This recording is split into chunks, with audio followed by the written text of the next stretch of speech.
Olá, seja bem-vindo então, mais uma vez, ao nosso programa Filosofia e Cultura. E hoje nós vamos falar um pouquinho sobre a figura de Homero e a Ilíada.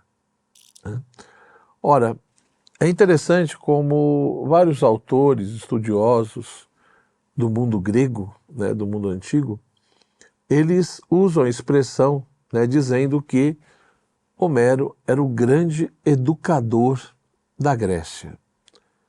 Ora, isso significa o quê? Significa de fato que as epopeias homéricas, a Ilíada e a Odisseia, elas de fato ocupavam um lugar central, digamos assim, em todo o processo pedagógico, o processo formativo que as crianças passavam no mundo grego, né? Elas ouviam aquelas histórias presentes ali na Ilíada, na Odisseia, e a partir daquilo iam aprendendo, digamos assim, várias outras coisas. Mas o grande ponto, ou seja, quando nós falamos dessas epopeias, evidentemente que elas são o resultado, de toda uma fusão de coisas que realmente aconteceram no mundo grego, na história da Grécia, como também, de determinadas lendas e histórias que foram se agregando a tudo isso, né? Então é aquilo que nós temos bem claro, ou seja, na questão do mito, né? Ele quer veicular uma determinada mensagem, ou verdade que se considera ali realmente importante, uma mensagem de fato verdadeira e que, de uma certa maneira, também ajuda, no próprio estabelecimento de uma identidade, de um modo de ser ou de algo que quer se estimular na sociedade, na cultura daquele povo.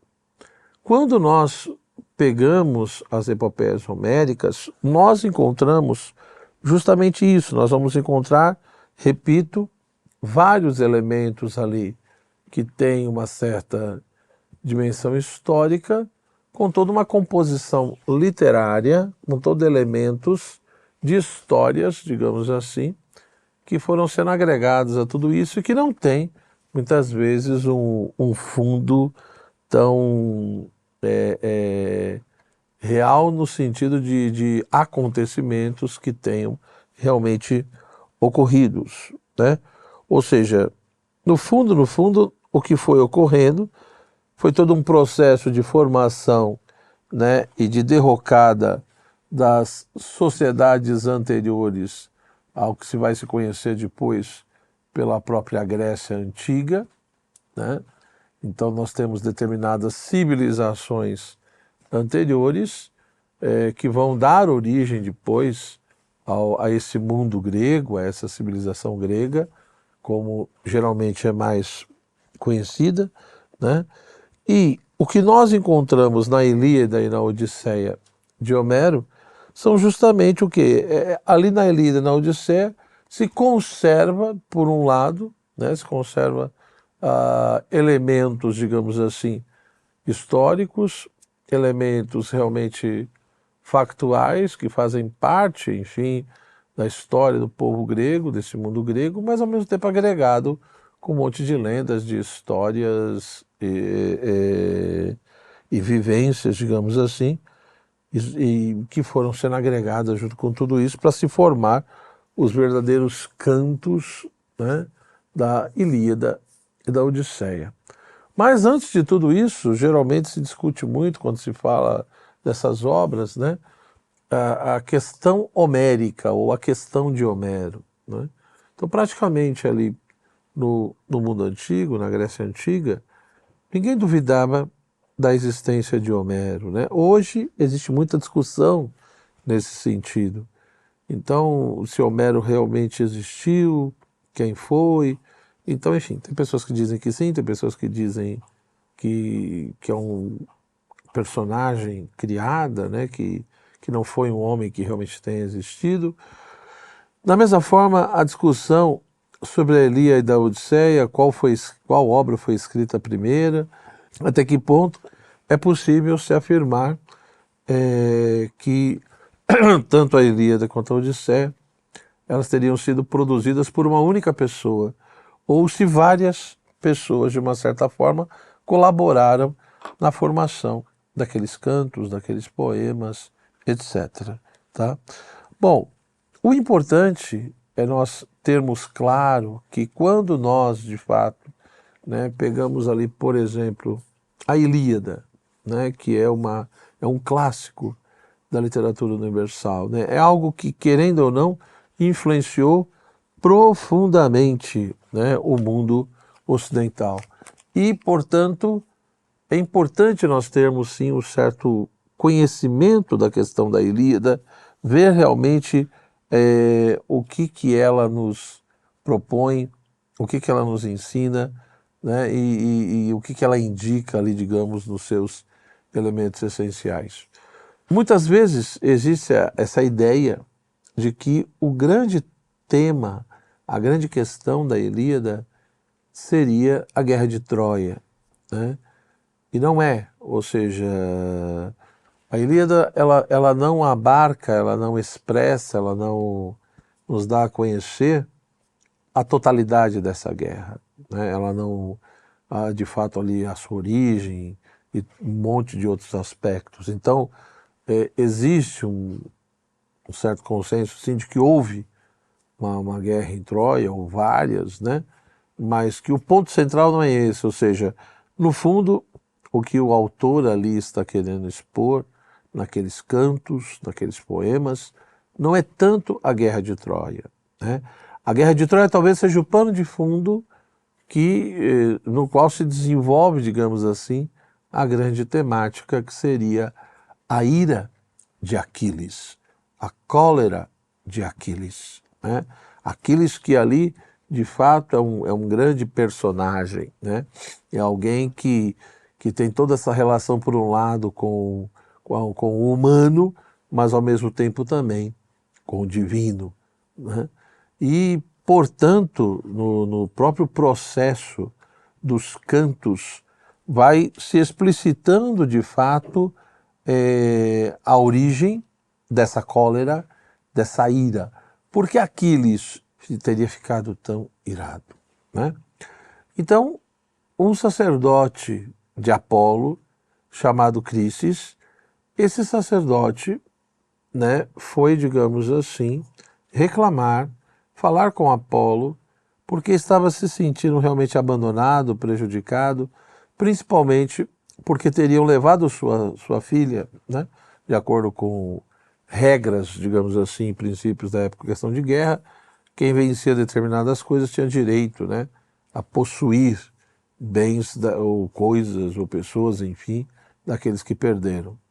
E o general Agamenon, ele então pegou, né, convenceu lá determinadas batalhas, pegou a filha do Crises, que se chamava Criseida, como, enfim, prêmio, e ficou com ela. Aí o sacerdote, enfim, foi reclamar isso ao deus Apolo, e de fato Agamenon não aceitou devolver a filha de Crises, né? E aí Apolo começou, digamos assim, a atacar os navios dos gregos, né?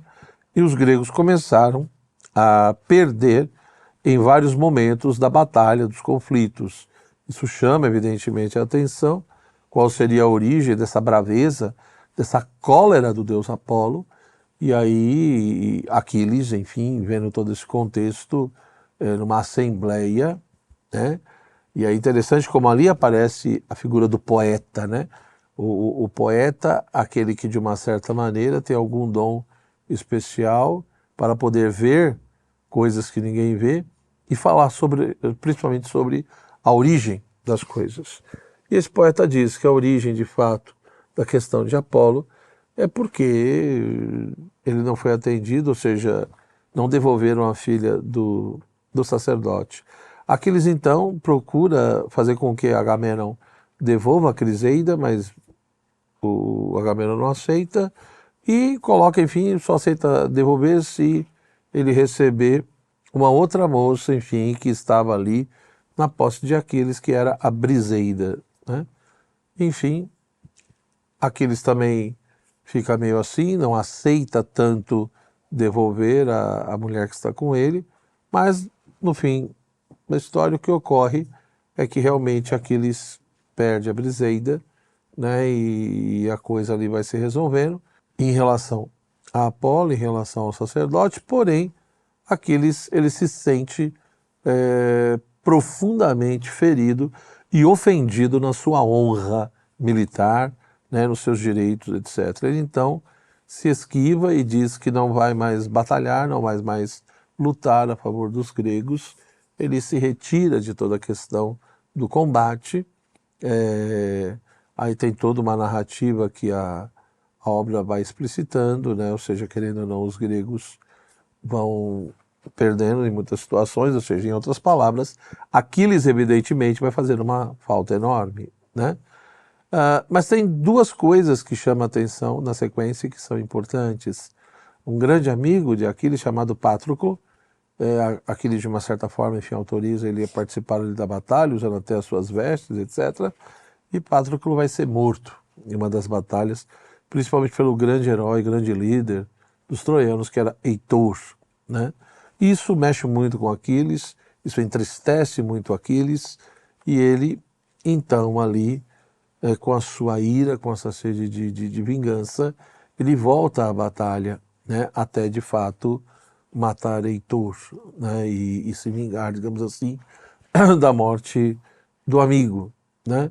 Mas, ao mesmo tempo que ele, então, vai ter toda essa glória de conseguir vingar o amigo, etc., ele, na própria sequência, tem o famoso calcanhar de Aquiles, né, expressa ali, digamos, o seu ponto fraco, no sentido de que ele terá que fazer uma escolha, né?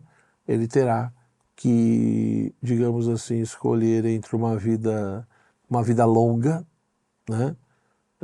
Uma vida, portanto, que ele só irá morrer depois de toda uma velhice, ou se ele quer uma vida com glória, né, com reconhecimento, mas uma vida curta. Então é interessante esse jogo, né, que está subentendido ali na questão da própria Ilíada. O que realmente vale a pena?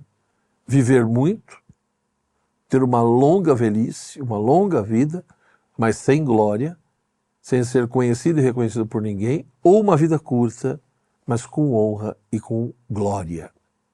Aquiles, evidentemente, escolhe ter uma vida curta, né, mas com honra e com glória.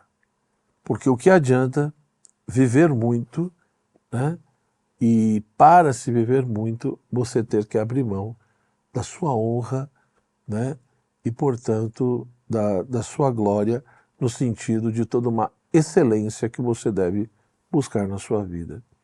Então, aí nós vemos que essa coisa da figura do herói, né, e, portanto, do herói como modelo, alguém que realmente busca a honra, a glória, né, e, portanto, tem toda uma vida dignificada,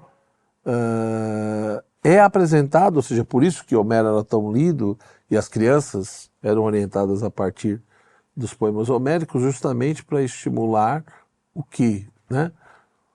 Essa coisa da imitação, essa coisa de que eu tenho que, de fato, ter ali o modelo, a figura do herói, e o modelo que eles queriam reproduzir era justamente essa coisa do herói que prefere morrer, né, mas ter uma vida honrada e glorificada, do que viver e ter simplesmente uma vida medíocre, desconhecida, né?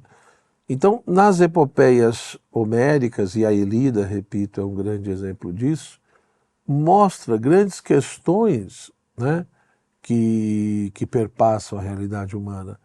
Mostra, por um lado, como que muitas vezes o humano tem que abrir mão dos seus planos e projetos para se adequar àquilo que o divino escolheu para nós.